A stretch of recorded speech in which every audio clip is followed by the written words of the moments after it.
being viral itu tidak lebih penting daripada be the best that you can do gitu, atau jadi positive influence buat orang lain, buat terus kasih lihat orang bahwa proses itu penting. Jadi bukan, kalau sekarang kan kayaknya banyak banget yang viral pada akhirnya apa, anak-anak yang masih pitik-pitik gitu ya, masih yang kecil-kecil, pada akhirnya ngeliatnya kayak oh ya kalau gitu gimana ya caranya gue bisa ngetop, oh mungkin ya gue gini, just do stupid stuff, atau misalnya do something yang mungkin agak aneh atau kayak gimana, yang penting gue viral. Halo semuanya, kembali lagi di Analisis Sengit, channel reaksi yang membahas berbagai isu dan kontroversi yang sedang ramai diperbincangkan. Kali ini kita akan membahas polemik Ruben Onsu dan Sarwenda yang sepertinya belum juga selesai. Mulai dari persoalan anak, rumah, nafkah, sampai berbagai pernyataan yang muncul dari sejumlah pihak, semuanya justru semakin membuat publik bertanya-tanya. Yang menarik, ada satu hal yang menurut saya jauh lebih besar daripada sekadar drama Ruben dan Sarwenda. Kenapa netizen bisa begitu cepat memilih kubu sebelum benar-benar mendengar kedua sisi? Apalagi dalam narasi yang kita bahas kali ini, muncul kembali berbagai komentar dan pernyataan yang cukup keras terhadap kedua belah pihak. Lalu, sebenarnya siapa yang sedang menjelaskan keadaan dan siapa yang justru semakin memperkeruh suasana? Dan yang paling penting, apakah kita sebagai penonton sudah benar-benar mendengar kedua sisi sebelum mengambil kesimpulan? Tonton videonya hingga usai, karena saya akan memberikan komentar cukup panjang di bagian akhir video. Yuk kita tonton. Padahal kan sebenarnya harusnya tidak seperti itu. Nah makanya ya udah, biar yang viral, saya tetap di jalurnya saya. Saya tetap di jalurnya saya, viral dengan prestasi. Sarwenda sebelum ketemu Ruben. Oh, Devi, Gigi, sama ada satu fashion stylist kita satu kamar itu bohong. Soalnya biasanya dia tidur duluan dan dia nggak tahu tidur kemana dengan gayanya yang aneh-aneh. Terus aku yang belum tidur, yang masih main game kayak apa kayak dianya. Sarkawi. Bala rupamu lho ya skurbe wae lho, ayune ra karu-karuan. Gayane ya digelemi karo berondong ya mergo kowe sugih. Coba kowe ra entuk asupan saka mantanmu kaya kowe digelemi. Udah tidur duluan. Lihat aja dari tampang dia tukang bohong. Kita cekekin orang lagi biasa. Bentukanmu lu kok ngono. Sombong. Gue 5 menit ketawa.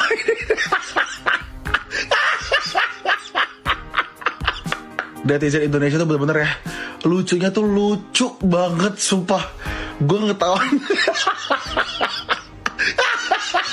Wenda.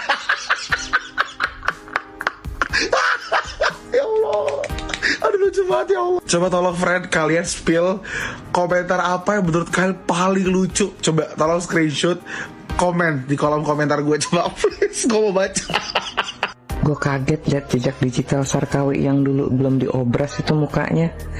Ayayay, gak usah sok-sokan lu nyuruh netizen ngaca. Ini lu dulu tuh ngaca tuh, itu muka lu tuh sebelum diobras tuh, bagus banget. Aduh, lo udah buruk rupa, kelakuan ikut buruk pula. Nyadarlah kalau udah salah, akuin kesalahannya, daripada lo makin dihujat sama seluruh netizen di Indonesia lo. Lalu sama anak lu tuh CEO Kutang lu apa nggak kejang-kejang tuh lihat muka lu tuh dulu sebelum diobras kayak begitu. Gak usah sombong, jadi orang gak usah sombong cuy. Manajernya atau siapa sih adiknya? Manajer yang Oke, tanggapannya? Oh, yang pertama aku pernah datang ke sini tuh yang nggak pernah senyum itu ya? Pernah datang sini ya? Oh iya, susah banget senyum itu. Oh. Sariawan mungkin, ya. Sariawan. Tapi satu hal yang buat tidak bisa dicari, tidak bisa suruh dan tidak bisa dibuat-buat itu adalah attitude gitu. Jadi yang menyelamatkan karir artis itu pertama adalah attitude. Saya request tangga, pengen tangga yang kayak piano. Jadi kalau diinjak lampunya nyala, Aku tuh kalau nggak ada orang lampunya nyala sendiri setan tuh yang jalan. Jadi deh, pokoknya banyak maunya. Jadi aku sama anak-anak udah cukup 2 tahun ya. Ini nggak pindah-pindah. Oh iya, kelamaan mbak.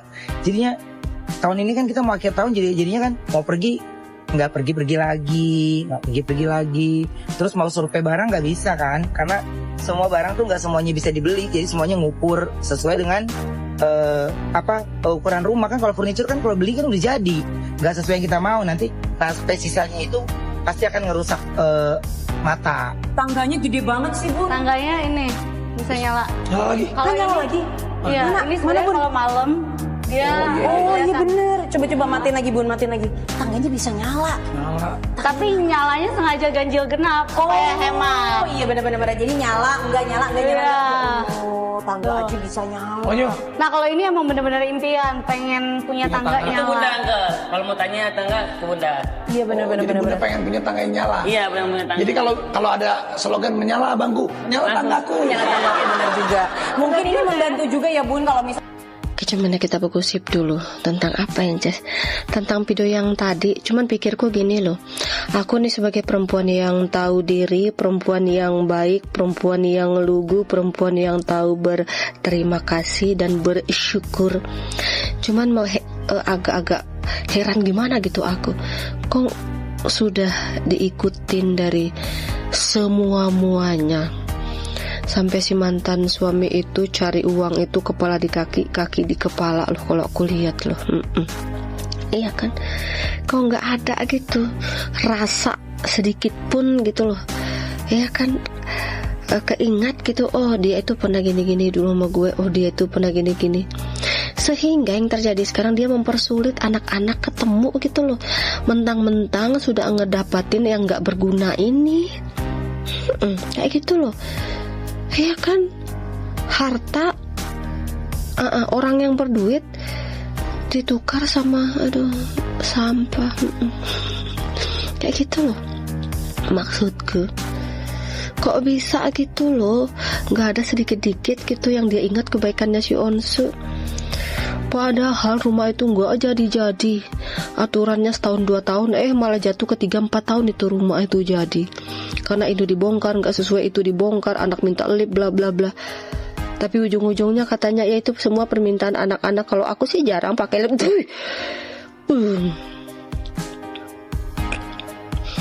Aku cuman nggak habis pikir gitu aja. Ternyata dia ini tuh suhu loh, ya. Iya kan, banyak betul loh kebaikannya si Onsu. Bahkan untuk nemenin dia lahiran saja si Onsu itu nggak ini loh, nggak kerja, itu pun dibayar ganti ruginya. Tapi nggak ada kebaikan itu. Orang tuanya diangkat, ya kan, yang tadinya kerja serabutan, yang tadinya apalah pekerjaan netizen udah pada tahu semua itu. Sekarang kayak gimana gitu, bisa kan agak-agak joget gitu di klub gitu. Karena ada videonya yang beredar itu kan, kayak gitu loh. Apa memang nggak ada hati nurani gitu? 7 turunan nggak ada hati nurani itu? Atau kaget gitu menjadi orang misalnya tiba-tiba menjadi orang kaya gitu, diangkat derajatnya sama pencipta gitu, blok gitu, lupa diri gitu, sekate-kate, ya kan, semau-maunya, melupakan semua jasa-jasa mantan yang sudah mengangkat kita dari isi Lapindo itu. Nanti dibilangnya diangkat dari lumpur Lapindo itu marah, ya iyalah. Perbandingan kau sama si Onsu dulu tuh, jauh. Si Onsu udah terkenal tuh dari bujang, sudah warawiri dia. Kau, baru masuk grup itu cuman bentar doang, setahun pecat. Ya kan diangkat tuh. Masa nggak ada pikiranmu gitu dikit-dikit gitu loh, maksud kedikit-dikit aja gitu. Ya, sehingga aku bebaskan gitu anak-anakmu untuk ketemu sama ayahnya. Jangan didoktrin gitu. Anak-anak itu bilang kalau ayahnya sudah nggak sayang lah, udah nggak pernah nafkahin lah. Itu kata si Betran, kata si Betran itu, iya kan? Makanya sampai ke telinga netizen ini. Kayak gitu loh. Kok bisa, maksudku ada perempuan seperti kau yang tidak tahu berterima kasih, tidak tahu bersyukur sama sang pencipta yang sudah mengasihkan kau itu harta benda gitu loh, lewat suamimu itu gitu loh. Dan sudah ngasih kau tuh suami yang memang kayak dari sononya gitu loh. Iya kan? Kayak gitu loh. Kenapa nggak ada rasa syukurnya? Seharusnya tuh ada rasa syukurnya gitu loh. Aduh. Kak Ruben katanya dulu nggak ada waktu untuk keluarganya, istrinya, anak-anaknya. Gimana ada waktu? Beli korden aja mahalnya setengah mati, ya kan? Dituntut untuk memberikan rumah seperti kemauan pasangannya. Menurut kalian gimana? Apakah akan ada waktu? Ya kan, tuntutan-tuntutannya itu geng sangat banyak sekali gitu loh. Ya dimengerti lah ya. Nah boleh kan sekali-sekali aku juga ngobrolin di sini ya. Ini lu ngata-ngatain gue, mau nyindir-nyindir, ngerasain lu bayar rumah sendiri kali ya. Udah capek, ada gue, baru 6 bulan capek. Pada saat Ruben Onsu live streaming, Ruben Onsu terpancing dengan pertanyaan dari netizen. Karena merasa terpancing, akhirnya Ruben Onsu pun angkat suara. Mulai dari kata-kata sang mantan, kata-katanya seperti ini. Gue juga gak butuh duit lu anjing. Oh gak apa-apa, aku kerja dulu, cari duit halal ya kan. Ngapain ngarepin duit dari orang? Kalau dari sisi saya menonton live streamingnya Ruben, di sini dia lebih mengungkapkan bahwa tanggung jawabnya, tanggung jawab terhadap anaknya. Dan di sini bisa saya gambarkan kalau Ruben itu capek sebenarnya. Lo bayangkan aja, misalkan nih lo punya rumah, terus ada yang tinggal yaitu mantan kamu bersama anakmu, dan kemudian nanti ada yang seperti ini. Nah itu mungkin gambaran yang bisa saya ungkapkan saat saya menonton live streamingnya Ruben Onsu. Dan akhirnya Ruben itu stop melakukan pembayaran selama 6 bulan. Kalau dari saya sendiri benar-benar mendukung tindakan Ruben Onsu yang stop pembayaran apapun itu. Karena selama ini yang dia perjuangkan adalah untuk kenyamanan anak-anaknya, tetapi orang lain yang menikmati. Sehingga dia melakukan stop pembayaran apapun itu. Bagaimana menurut kalian? Kalau kalian yang setuju dengan tindakan Ruben, silakan tulis di kolom komentar. Himbauan untuk Mbak Sarwi, ya. Aku kok bingung ya ngetut ke beritamu gitu loh. Kamu kan tadinya bilangnya mantan bojomu kan cong. Saiki kue nggawe berita mantan bojomu katanya selingkuh. Lah kalau memang dia cong, ngapain dibahas kalau dia selingkuh? Terus lagi ya Mbak Sarwi kan bilang katanya sampai sekarang dia perawan. Lah kok bisa? Lah terus gue ben dadi anak lewatin mana? Selang. Apa gimana? Gitu loh. Terus kamu bilang katanya sekarang pusing. Kenapa Mbak? Pusing ya? Udah gak dapat 200 juta udah berapa bulan ya? Terus kamu bilang katanya mantan bojomu katanya utangnya pinjol. Kelasnya mantan bojomu utangnya pinjol. Diketawain Mbak. Kalau kelasnya bojomu, tinggal telepon tok. Telepon Igun, Cengli. Ayu Ting Ting, Cengli. Mak Soimah, Cengli. Gak pakai pinjol. Raffi Ahmad, Cengli. Pinjol. Terus itu kalau dibuka datanya, kalau memang ada pinjolnya kelihatan. Kalau emang ada, ya Tuhan, ini saranku cuma satu ya Mbak. Mbak itu ngotot-ngotot kayak gitu tuh apa sih ngotot? Kamu bilang katanya gini kan, sudah gini aja, itu mantan suamiku kirim uang untuk anak-anakku lewat ATM aja, nggak usah lewat aku, nggak apa-apa. Lah terus yang pegang ATM-nya siapa? Anakmu. Ya sing nyekel gue dhewe ta. Jangan banyak bohongnya, bohongnya. Iya sih, gini loh maksudnya kayak gini loh ya. Kamu tuh niatnya berisik itu apa gitu loh maksudnya. Tetep kan ngarepin suamimu kan, buat jatah kehidupan anakmu kan. Terus kamu berisik. Salah Mbak. Kalau bojomu itu sumber keuangan, mau bencinya apa kamu sama dia, mau jijiknya apa kamu sama dia, dipendem di depannya iya mas orang kayak tangguh nang buri gitu. Kamu kan enggak, udah bencinya dikeliatin, menghinanya dikeliatin, tapi masih ngarep duitnya. Kasian deh lo. Nanti kak sekarang ini berita berembus lagi, bener enggak katanya anak pertamamu bukan anaknya mantan suamimu? Aku sayangmu buin covid, tapi malah beneran. Malah sarannya saya untuk mantan suaminya Mbak Sarwi, solno kabeh bae. Iya barangkali kamu kan berarti kan bukan anaknya. Kalau aku jadi mantannya si Sarwi, colke kabeh bati-bati orang jatah, ya nanti cari istri lagi yang solehah, punya anak lagi. Bye-bye Mbak Sarwi. Jujur ya, aku lihat RO ini ya Ruben, Masya Allah baiknya, benar-benar Masya Allah baiknya, sampai dia ditawari oleh fansnya Onyo itu contoh seperti ini, Pak, ayah saya juga menjual makanan untuk malam Jumat ya, sampai dia juga iya membelinya juga, ngerti nggak? Di situ aku lihat konsep, kalau aku salah ya aku lihat dengan mata kepalaku sendiri. Kebaikannya tuh tidak dibuat-buat. Dia orang yang sudah benar-benar lelah, disakiti, dan dia sudah ikhlaskan semua kepada Allah, kepada Tuhannya. Benar-benar aku baru ya melihat sosok orang yang benar-benar ikhlas menyerahkan semuanya, menyuarakan, dan dia berterima kasih sekali sama semua fans-fansnya, tapi dia tidak bisa berucap karena memang takut ada takut ada iringan opini yang tidak baik. Jadi dia berterima kasih untuk semua tidak terkecuali fansnya, gitu loh. Dan juga di situ dia hanya berharap hak asuh anak aja sih. Semoga SW itu dilembutkan hatinya, gitu loh. Dia hanya ingin mendapatkan hak asuh dan dekat dengan anaknya kembali. Itu aja, that's all. Dia tidak banyak bicara ini itu gitu. Dia hanya ingin fokus ke anak saja gitu loh sebetulnya. Tapi kok ribet gitu nih dari pihak sebelah ini.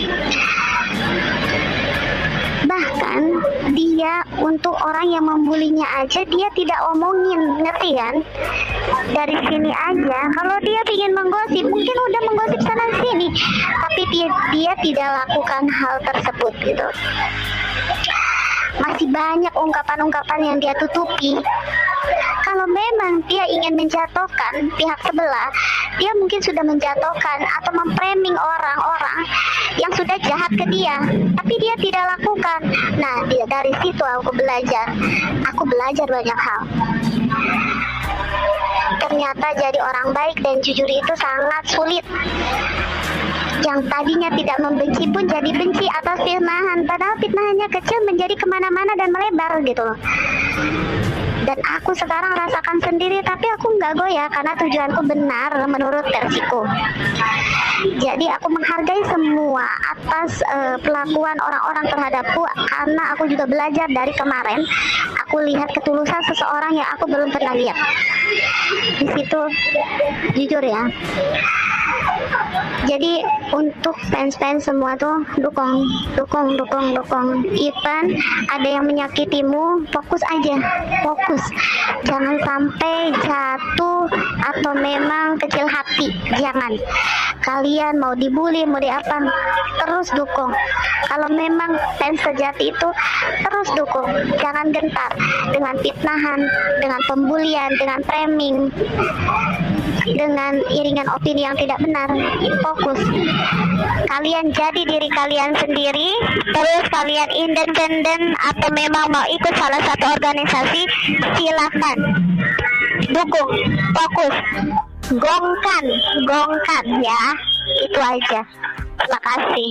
Berarti si Pak Ijo itu ngebangun rumah, hitungannya ya, ngebangun rumah dari mantannya dapat uang 11 miliar, dari almarhum papanya 20 miliar, belum dari dianya sendiri yang masih dihitung, mungkin karena saking banyaknya jadi gak selesai-selesai ngitungnya, mungkin begitu ya.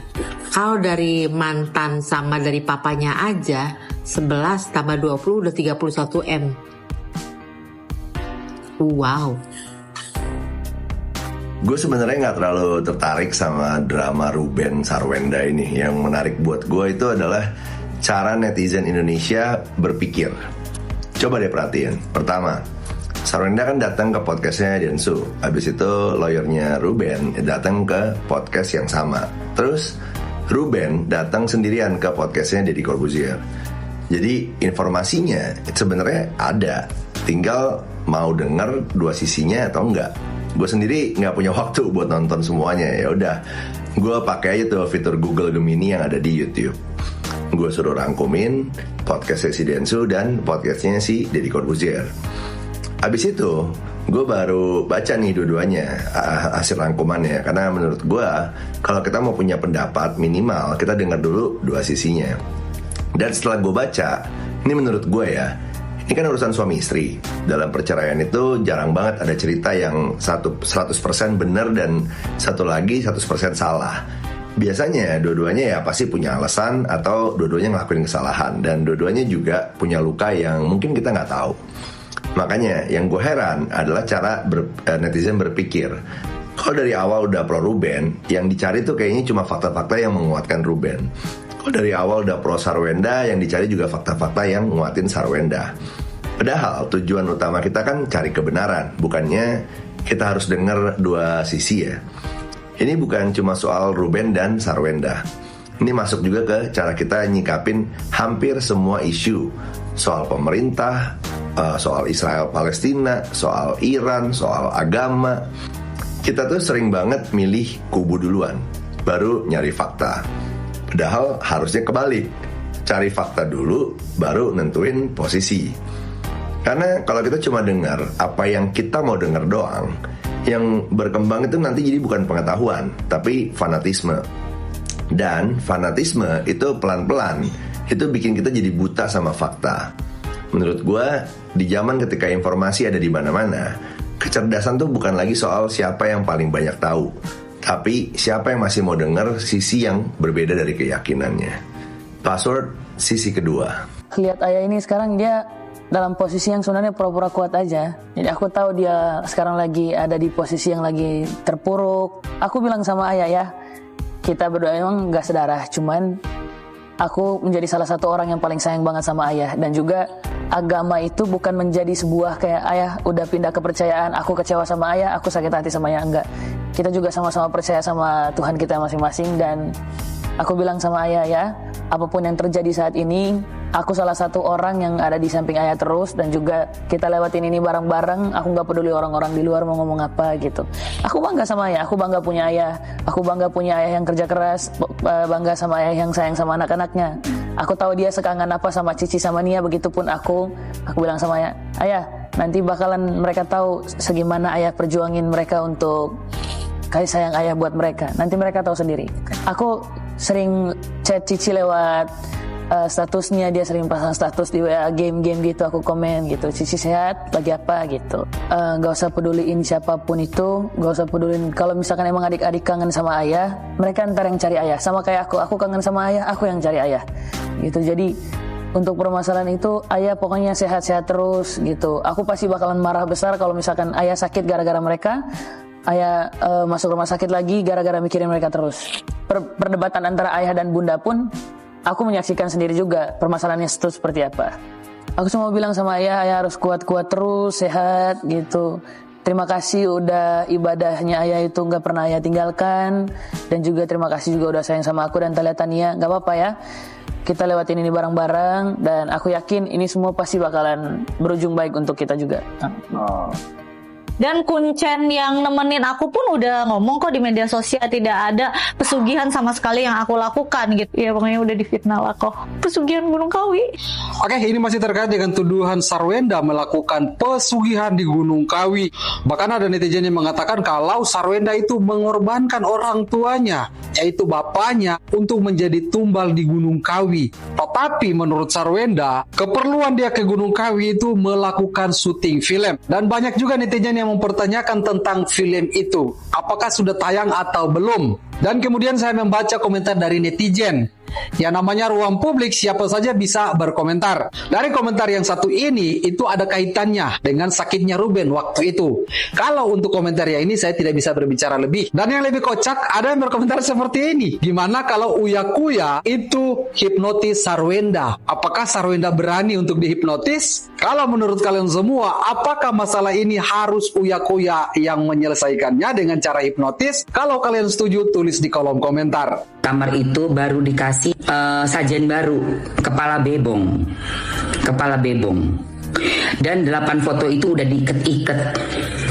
Nah, iketannya udah dibuka, udah diobrak-abrik. Masuk nih si Ratu Kiwi, ya, Ratu Kiwinya masuk. Terus dia ngelihat kesel banget, bete banget, junjungannya ngamuk. Junjungannya Ratu Kiwi siapa ya? Demit. Ngamuk dia, nggak steril karena kamarnya diobrak-abrik.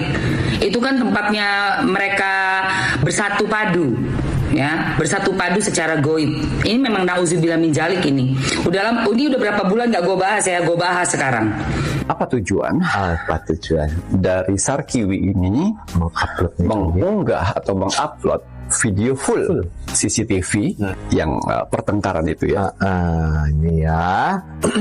Apa tujuannya si sang Ratu Sarkiwi ini? Power. Wah, dianggap ini benar nih. Ini power. Kau melihatkan sepotong, saya akan melihatkan semuanya. Menggiring itu semuanya, mengarah ke mantan supaya mantan itu terkena dampak itu semuanya. Kau berharap bahwa nah ini dia rencana seorang wanita dengan rencana musikmu. Power. Ya, untuk menghancurkan mantannya sehingga orang ya bisa menilai, wah nggak bagus nih kamu nih, ternyata berbalik lagi, gagal lagi karena si mantan suami mampu menjelaskan dengan baik, dengan tenang, santai. Sebenarnya si mantan suami ini ya tidak mau menjelaskan begitu banyak, tapi dengan adanya seperti ini dia harus menjelaskan karena kalau tidak menjelaskan nanti ya penggiringan negatif tersebut digiring lagi. Kita akan tanya dengan semesta, apakah betul obat itu punya mantan suaminya ini? Atau bukan? Kita lihat ya. Ya, waduh tuh. Ini kira-kira bagaimana ini di kartun Kiki? Seorang wanita lagi. Matahari. Ya, di matahari ini. Ya, 2 kartu yang saya lihat, yang saya rasakan. Obat itu bukan punya mantan suaminya. Oh, bukan, Ki. Ya, tapi mantan suaminya ini tidak akan menjelaskan obat itu punya siapa. Oh, gitu. Kalau mau tahu, tanya dengan Sarkiwi. Tanyalah siapa punya itu, karena si mantan suaminya ini tidak akan pernah buka apapun. Silakan tanya, kan WhatsApp-nya dari dia. Silakan tanya. Kita lihat. Ini kalau untuk suaminya, pasang surut. Silakan dites apapun. Oh, berani kayak gitu suaminya. Apapun. Tapi pada saat dites, nanti mantan suaminya ini akan meminta, jelaskan siapa itu. Nanti akan menjelaskan dari mulut saya. Oh, waduh, bijak juga ya sih. Silakan jelaskan dari mulutmu sendiri. Seorang wanita yang sedang menangis, merenung, sedih, tertekan akan kondisi ini semuanya.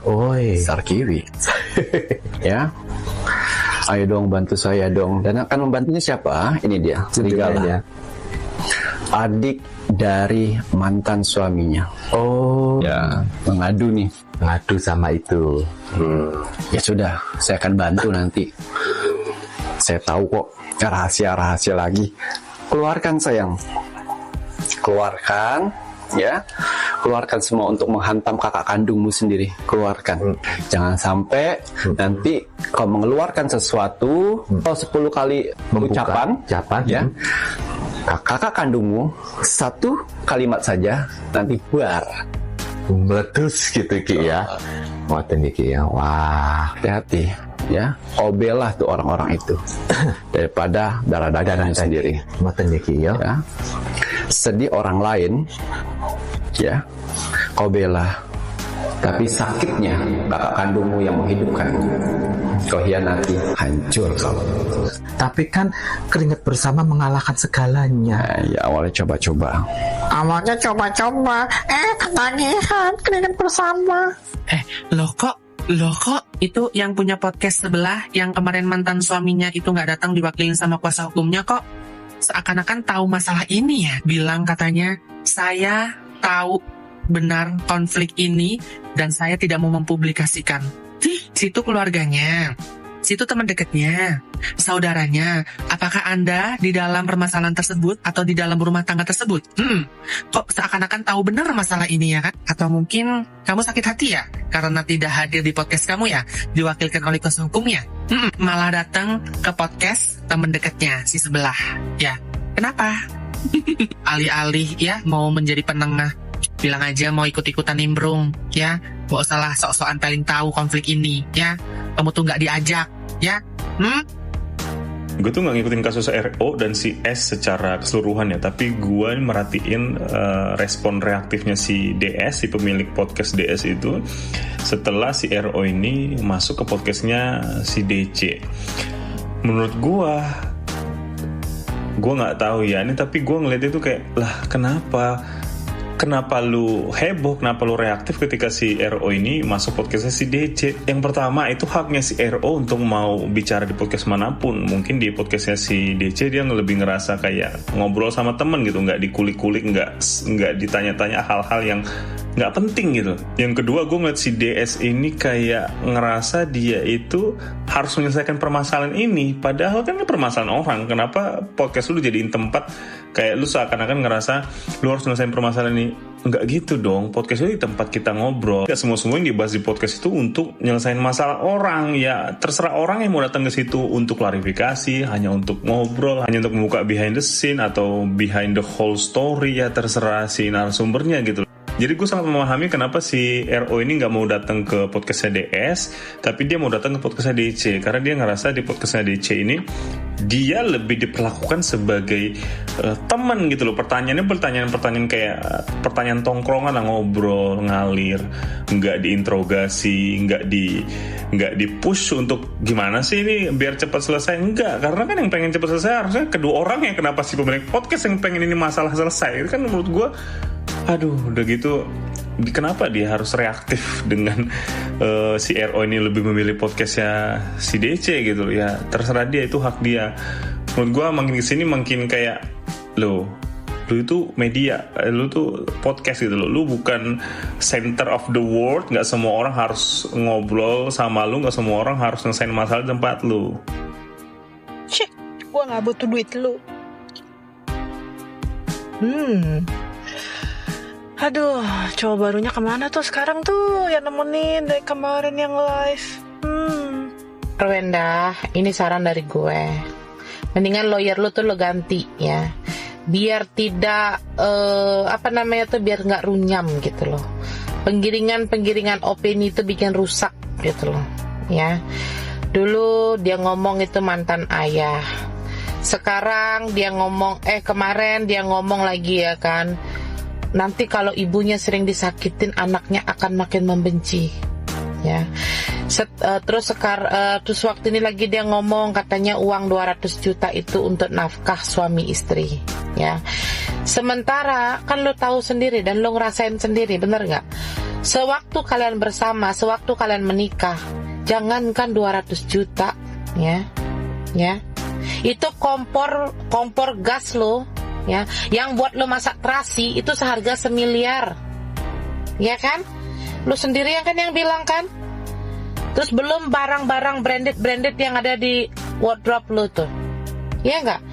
Kalau tidak ada si Ruben, lo nggak punya. Jangankan lo menikmatin kompor gas yang untuk masak terasi busuk, lo masak di situ 1 miliar harga kompornya ya kan? Kalau tanpa Ruben nggak bisa ya. Mendingan lu ganti lawyer lu, percayalah. Terus lagi ya. Terus dia ngomong lagi masalah. Sekarang permasalahan adalah Bank CIMB. Itu yang dijadikan permasalahan. Seharusnya ya, kalau memang menunjukkan bukti, jangan menunjukkan merek. ya kan? Bener nggak? Tunjukkan aja buktinya gitu ya. Ini merek lo fitnah mulu ya. Terus pinjol lo omongin ya kan. Sekelas Ruben pinjam pinjol berapa juta sih keluar ya. Sampai pusing bang ngurusin si ya titisan apa mau aku bilang ya. Ini lucu banget gak sih gengs pas ditanya kayak sama si Ko di podcastnya itu, enggak nggak semuanya, nggak tiap kali itu ngirim 200 juta sebulan, tapi pas di scroll lama banget. Nemu juga cuma satu yang di bawah 200 juta ya gengs. Cuman kita bergosip dulu tentang si Denny Sumargo. Bang Denny. Bang Denny, jangan begitulah Bang ya. Saya itu setiap saat saya menunggu podcast Anda gitu loh. Karena kenapa? Saya itu terenyuh gitu loh. Anda membantu orang gitu ya. Anda membela orang yang benar gitu kan. Pada akhirnya ada juga yang Anda sudah bela terus membelot gitu kan. Ada yang bahkan ingin menjatuhkan podcast Anda kan. Tapi abang tidak boleh berkata seperti itu bang. Bagaimanapun YouTube Anda besar karena netizen seperti kami ya. Anda mendapatkan income dari AdSense itu dari kami. Kalau kami tidak nonton, bagaimana abang mau mendapatkan income dari YouTube abang sampai abang bisa menggaji karyawan-karyawan abang? Ya kan Bang Denny Sumargo? Nggak boleh abang ngomong kayak gitu, itu namanya orang sombong bang. Ya, kalau memang salah minta maaf, tapi kalau memang itu benar tunjukkan sama netizen. Abang ditonton, abang dapat AdSense, abang dapat income, abang dapat endorsement, abang dapat gaji dari mana-mana. Itu berkat kita yang nonton. Ya kan, kita kaum netizen yang nonton bang. Ya. Jadi mulutmu adalah harimaumu. Begitu bang. Kan abang orang bijak. Masa abang berkata seperti itu?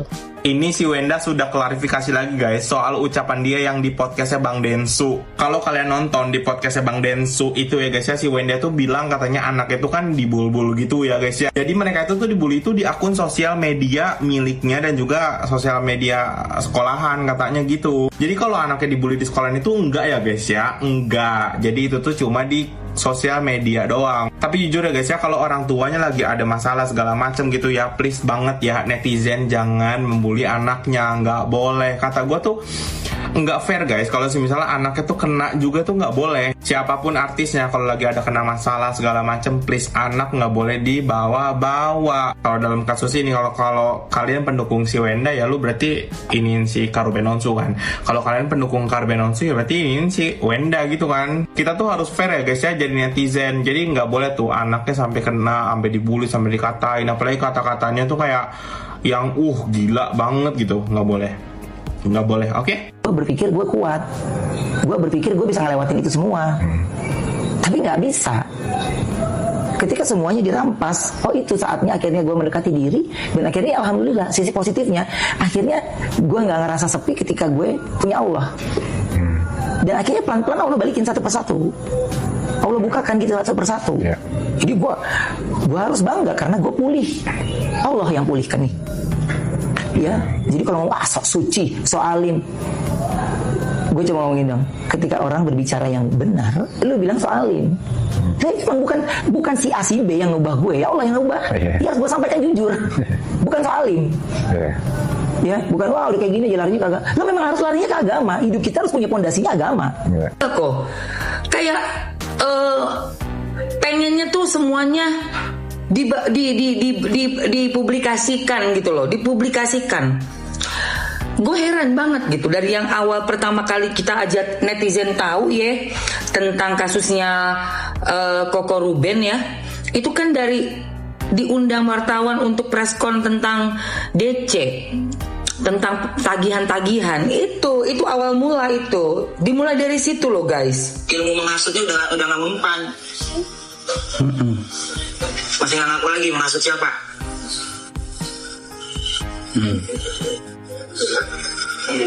Hasut sana, hasut sini. Gue diem aja ya, gue diem. Kenapa jadi lu 11 tahun yang lu pendam lah, gue 11 tahun diem aja ke lu. Lu ngomong gue pergi ninggalin rumah, lu 3 kali ninggalin rumah. Hah? Pokoknya mau salah mau bener harus gue minta maaf. Jadi kalau ada yang ngomong kenapa lu minta maaf, ya wajib untuk mengalah. Ternyata maaf itu jadi senjata dia sekarang. Oh gak bisa deh. Enggak. Yang lucu, gue gak ada nyuruh-nyuruh bikin lu pada ribet sama netizen. Lu sendiri yang sama netizen, bukan gue. Lah gue mah diem aja. Iya. Lu yang cangcong-cangcong. Iya bener makanya. Aku lagi ngomong cong di tempat si podcast. Harusnya kita dipinjol. Pertanyaannya gini, kalau gue kan nggak tinggal di situ, lu tinggal ngomong sama aja kan dapat barang paket. Kalau nggak ada namanya di situ, nggak ada, selesai. Iya. Iya. Kalau lu merasa terganggu, apalagi itu mengganggu anak katanya, ya lapor polisi. Benar. Lapor polisi. Lapor polisi. Benar.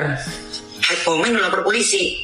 Orang yang datang mengganggu lu yang merasa terusik, lu nggak lapor polisi, aneh. Iya benar. Ini gue juga, ini poin. Tenang aja. Lalu yang hubungin buat undang podcast, diem kan lo semuanya tuh, mana itu? Adiknya mana itu adiknya tuh? Mana? Kenapa jadi berisik? Karena rasa terus itu padahal fokusnya kemana? Fokusnya ke anak, mana anak gue? Rumah anak gue kasihan. Terus kalau gue ambil anak gue kan gue belum kasih bapaknya. Kapan tuh juga tetap bapaknya kan? Kasihan banget ya Allah. Mana itu? Adik iparnya mana itu? Yang membiarkan anak gue ngomong gitu apa gitu? Mana? Kasihan banget. Suka gue pura lupa aja.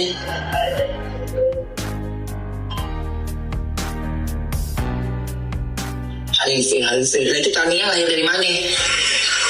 Kalau gue kasih tahu titik-titik rumah gue ngehubungin di mana? Demi mencuri perhatian si laki tadi gitu itu kagak hati. Nah, lu gede kan sekarang? Ngerasain lu bayar rumah sendiri kali ya? Udah capek? Kemana gue? Capek ya? Baru 6 bulan capek. Baru 6 bulan capek. Capek ya? Baru 6 bulan capek. 11 tahun baru itu bener yang sesuainya. Bulan capek gimana sih ceritanya? Diomongin malah dibilang cemburu. Lah maksud gue lu mau pergi boleh, tapi tinggal kasih tahu ke gue itu doang. Kenapa jadi marah? Lu mau pergi boleh, tapi lu kasih tahu gue. Kan itu orang tuanya yang harus dikasih tahu, lagunya masih hidup. Astagfirullah. Bener, kasihan ya Allah ya Rob.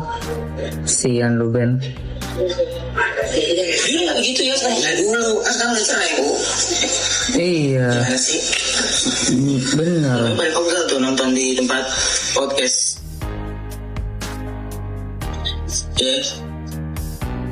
Gimana gue 11 tahun ngomongin nyambung nggak? Arahnya kemana lagi? Itu.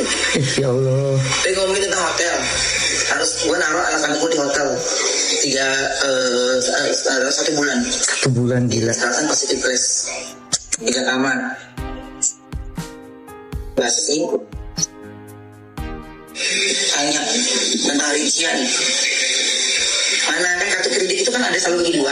Maksud gue ini buat pegangan gue kalau saat nanti ketika anak gue itu nyalahin gue, ketika anak gue itu ini gue minimal enggak kok ada ayah ada ikut bantu. Lu cuma tulisan begitu doang. Kita nyari rincian bahasa IP. Itu kan gimana? Ini gimana? Ya Allah. Ya Allah ya Rob, gila. Nah kalau dulu kan karena suami istri, kalau sekarang ini kan udah beda gitu. Udah orang lain. Iya bener. Gue juga menghormati perempuan, gue juga menghormati ibu gue, sayang banget gue sama ibu gue. Tapi iya. Perempuan yang gimana dulu? Bener. Kita dandanin juga dandanin biar dia cakep ya. Kasihan ya Allah. Biar ada kelasnya gitu. Robor kita nempel juga perhiasan di tangan, kita dandanin dia yang bagus, dia cakep gitu. Dari ini Udah capek. Kasian banget. Dia nggak pernah megang handphone anak katanya. Nggak pernah megang handphone anak. Gimana nggak pernah megang handphone anak sih? Password anakmu juga dia pegang. Iya, semua dipegang. TikToknya yang daftar dia itu. Ya Allah. Katanya dia nggak tahu. Jadi kita mau login lagi, minta sama dia nggak ada. Katanya nggak ada. Padahal itu pokoknya main 3 mau. Ya Allah. Sudah belaga iya. Susah hubungin gue. Lah nomor yang dulu aja udah. Lu ambil dari handphone anak gue tuh. Jangan diada-adain. Kalaupun memang benar rumah itu mau dilelang seperti yang kalian tunjukin tadi di pengadilan, ini loh benar-benar dilelang. Kalau emang benar, kenapa selama ini live-nya itu nyantai banget di rumah yang mau dilelang itu? Itu berarti rumahnya dalam sengketa dong. Kalau punya duit 2 miliar dalam 1 jam, kok bertahan banget live di situ sama CEO? Bikin syuting segala macam gratisan, apalagi katanya pinjol, apalagi katanya kesusahan uang. Iya keluarlah. Kenapa baru keluarnya, nggak kemarin-kemarin dah heboh baru keluar? Kok bertahan di rumah itu? Ini menikmati ya, malah nanya kenapa cuma 75? Kan kamu tahu, kamu bilang pinjol, kamu bilang rumah mau dilelang, kamu bilang mau didatengin orang, sampai gemetaran-gemetaran tuh security. Ya udah, kenapa baru keluarnya? Nggak kemarin-kemarin, udah banyak untung live-nya, menikmati ya. Udah tahu katanya susah, pinjol loh katanya, tapi tetap meres, tetap uang sampah 9 juta, uang makanan guguk 9 juta, tega ya. Bagaimanapun juga kan itu ayah dari anak-anak kamu. Sekarang malah ngata-ngatain pinjol, uang buah jutaan, uang apa segala macam lah, tega ya. Kelihatan di situ lu itu memang tidak ada empatinya, tidak ada adabnya, tidak ada pedulinya. Gue ragu ke depannya lu pasangan lu siapa? Ngeri orang liat lu, tau gak lu? Perasa terlalu kenceng say. Janda selang. Videonya? Kalau saya boleh memberikan pendapat pribadi setelah melihat keseluruhan isi video ini, menurut saya polemik antara Ruben Onsu dan Sarwenda sebenarnya sudah terlalu panjang dan semakin melebar kemana-mana. Awalnya mungkin ini adalah persoalan rumah tangga antara 2 orang yang kemudian berujung pada perceraian. Tetapi setelah semuanya masuk ke ruang publik, persoalannya menjadi jauh lebih rumit.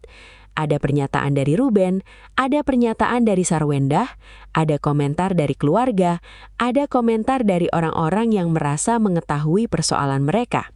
Ada podcast, ada potongan video, ada komentar netizen, dan akhirnya semuanya bercampur menjadi satu.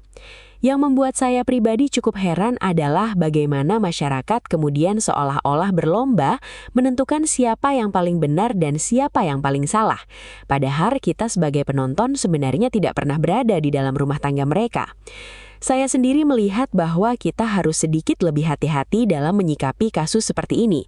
Bukan berarti kita tidak boleh memberikan komentar atau tidak boleh mempunyai keberpihakan. Menurut saya wajar saja kalau seseorang merasa lebih simpati kepada Ruben atau justru lebih memahami posisi Sarwenda. Tetapi masalahnya adalah ketika rasa simpati itu berubah menjadi keyakinan bahwa pihak yang kita dukung pasti benar 100%, sementara pihak lainnya pasti salah 100%. Padahal dalam persoalan rumah tangga, terutama persoalan yang sudah berlangsung bertahun-tahun, sangat sulit bagi orang luar untuk mengetahui seluruh detailnya. Bahkan dari narasi yang kita dengarkan tadi saja, ada banyak sekali versi cerita yang beredar. Karena itu, saya pribadi tidak mau gegabah mengatakan bahwa satu pihak pasti benar dan pihak lainnya pasti salah. Justru bagian yang paling menarik bagi saya adalah soal bagaimana netizen mencari informasi. Ada orang yang sejak awal sudah mendukung Ruben, kemudian mencari semua informasi yang memperkuat pandangannya terhadap Ruben. Begitu juga sebaliknya, ada orang yang sejak awal mendukung Sarwendah dan akhirnya hanya memperhatikan informasi yang mendukung Sarwendah. Menurut saya ini yang sebenarnya harus kita evaluasi. Kita seringkali bukan mencari kebenaran, tetapi mencari pembenaran. Ketika sudah mempunyai kesimpulan sejak awal, kita hanya akan mencari potongan informasi yang sesuai dengan kesimpulan tersebut. Padahal kalau kita benar-benar ingin mengetahui persoalannya, seharusnya kita bersedia mendengarkan kedua sisi. Bahkan kalau setelah mendengar kedua sisi kita tetap tidak bisa mengambil kesimpulan, menurut saya itu tidak masalah. Setidaknya kita tidak ikut-ikutan menghakimi orang hanya berdasarkan informasi yang belum tentu lengkap. Dan menurut saya, semakin banyak pihak ketiga yang ikut masuk ke dalam konflik seperti ini, justru persoalannya bisa semakin rumit. Saya bukan mengatakan semua orang yang ikut memberikan komentar mempunyai niat buruk. Tidak. Tetapi ketika sebuah persoalan pribadi sudah menjadi konsumsi publik, satu komentar saja bisa memunculkan masalah baru. Orang yang sebelumnya tidak ikut terlibat akhirnya ikut diserang. Orang yang sebenarnya hanya memberikan pendapat kemudian dianggap membela salah satu pihak. Setelah itu muncul respons dari pihak lain, lalu muncul video baru lagi, kemudian muncul komentar baru lagi. Akhirnya masalahnya tidak pernah benar-benar berhenti. Kalau saya melihat dari sisi Ruben, saya bisa memahami kenapa seseorang yang merasa sudah terlalu lama menghadapi persoalan bisa merasa lelah dan frustasi. Dari narasi yang kita dengarkan, ada bagian-bagian yang menggambarkan bahwa Ruben merasa fokus utamanya adalah anak-anak dan tanggung jawabnya sebagai ayah. Tetapi sekali lagi, saya hanya bisa menilai dari apa yang ditampilkan kepada publik. Saya tidak bisa mengatakan bahwa saya mengetahui seluruh kehidupan Ruben. Begitu juga dengan Sarwendah, kalau memang ada hal-hal yang membuat dia merasa terluka atau mempunyai alasan tertentu dalam mengambil keputusan, kita juga tidak hidup di posisi dia. Jadi menurut saya kita tidak boleh merasa paling tahu hanya karena kita menonton beberapa podcast dan beberapa potongan video. Yang menurut saya paling penting sekarang adalah bagaimana persoalan ini bisa berhenti menjadi perang opini. Kalau memang ada masalah mengenai nafkah, rumah, hak asuh, atau hal-hal lain yang memang mempunyai jalur hukum, menurut saya lebih baik diselesaikan melalui jalur yang memang tepat. Jangan semua hal harus diselesaikan melalui media sosial. Karena ketika masalah pribadi diselesaikan melalui media sosial, yang terjadi bukan penyelesaian, tetapi seringkali justru muncul babak baru. Satu pihak bicara, pihak lain merasa perlu menjawab. Setelah itu pihak pertama merasa perlu menjawab lagi. Begitu terus sampai akhirnya tidak ada ujungnya. Saya juga ingin menyampaikan satu hal kepada netizen yang mengikuti kasus ini. Menurut saya, kita boleh mendukung siapapun yang kita anggap benar, tetapi jangan sampai dukungan tersebut membuat kita kehilangan objektivitas. Kalau kita memang mendukung Ruben, dukunglah dengan cara yang sehat. Kalau kita mendukung Sarwendah, lakukan juga dengan cara yang sehat. Jangan menghina pihak lain, jangan membuat tuduhan yang tidak bisa dibuktikan, dan terutama jangan menyerang anak-anak.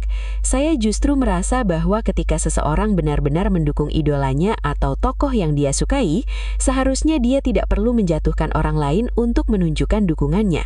Pada akhirnya, saya pribadi tidak ingin menjadi hakim dalam masalah Ruben Onsu dan Sarwendah ini. Saya bukan keluarga mereka, saya tidak berada di rumah mereka, saya tidak tahu apa yang terjadi ketika kamera tidak menyala, dan saya juga tidak mengetahui semua percakapan yang pernah terjadi di antara mereka. Jadi bagi saya, yang bisa kita lakukan sebagai penonton adalah melihat informasi yang tersedia, mendengarkan kedua sisi sebanyak mungkin, kemudian menggunakan akal sehat sebelum mengambil kesimpulan. Jangan karena seseorang menangis lalu kita langsung menganggap dia pasti benar. Jangan juga karena seseorang terlihat tenang kemudian kita menganggap dia pasti tidak punya masalah. Orang punya cara yang berbeda dalam menghadapi tekanan. Menurut saya justru pelajaran terbesar dari polemik ini bukan hanya tentang Ruben dan Sarwendah. Ini tentang bagaimana kita sebagai masyarakat menggunakan informasi. Di zaman sekarang informasi begitu mudah didapatkan, tetapi justru karena terlalu banyak informasi kita harus semakin pintar memilahnya. Jangan hanya percaya pada satu potongan video. Jangan hanya membaca satu komentar. Jangan hanya mendengar satu versi. Kalau kita memang ingin mempunyai pendapat yang kuat, setidaknya kita harus berusaha memahami persoalannya dari lebih dari satu sisi. Dan satu hal yang menurut saya tidak boleh dilupakan adalah bahwa di balik semua kontroversi ini, ada manusia yang sedang menjalani hidupnya. Ada orang yang mungkin sedang terluka, ada orang yang mungkin sedang lelah, dan ada anak-anak yang sebenarnya tidak pernah meminta untuk menjadi bagian dari masalah ini. Jadi menurut saya, kalau kita memang ingin membahas kasus ini, bahaslah dengan kepala dingin. Kritik boleh, tetapi jangan menghancurkan. Berpendapat boleh, tetapi jangan membuat tuduhan sembarangan. Mendukung boleh, tetapi jangan sampai dukungan kita berubah menjadi kebencian kepada pihak lain. Pada akhirnya, kalau Ruben dan Sarwendah memang mempunyai jalan masing-masing setelah perceraian, saya berharap keduanya bisa menemukan cara terbaik untuk tetap menjalankan peran sebagai orang tua. Karena menurut saya, setelah hubungan suami istri berakhir, hubungan sebagai orang tua tidak otomatis berakhir. Anak-anak tetap membutuhkan kasih sayang dari kedua orang tuanya. Dan kalau memang ada persoalan di antara orang dewasa, mudah-mudahan persoalan itu tidak membuat hubungan anak dengan ayah atau ibunya menjadi semakin sulit. Itulah pendapat pribadi saya mengenai polemik Ruben Onsu dan Sarwendah kali ini. Saya tidak mengatakan pendapat saya yang paling benar. Saya hanya melihat dari apa yang disampaikan dalam narasi dan bagaimana perkembangan persoalan ini terlihat di ruang publik. Kalau kalian mempunyai pandangan yang berbeda, silahkan sampaikan di kolom komentar.